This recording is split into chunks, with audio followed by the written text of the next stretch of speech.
Here's what my current shower head looks like. And this one looks next to it. So the face on it is smaller. You can see.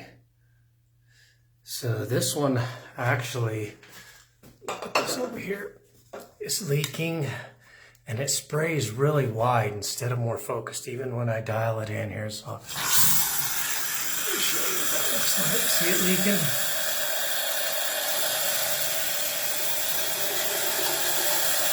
And then when I turn it off, it will still continue to leak until it's completely empty. So I'm going to go and install the new one.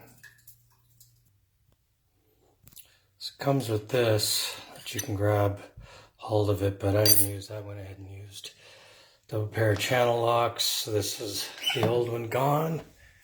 And this was a less than 5-minute job. So there you go. No leak. Much nicer, even spray.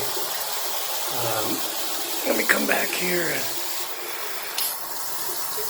Now, this one turns really easily to the different sprays.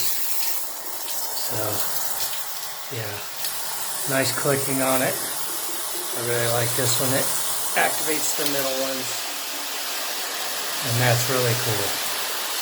And that's your different spray patterns.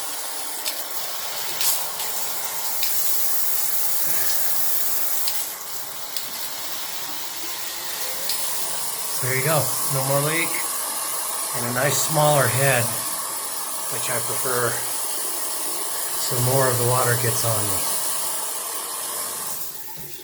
Also got a water filter right here. You can get those on Amazon.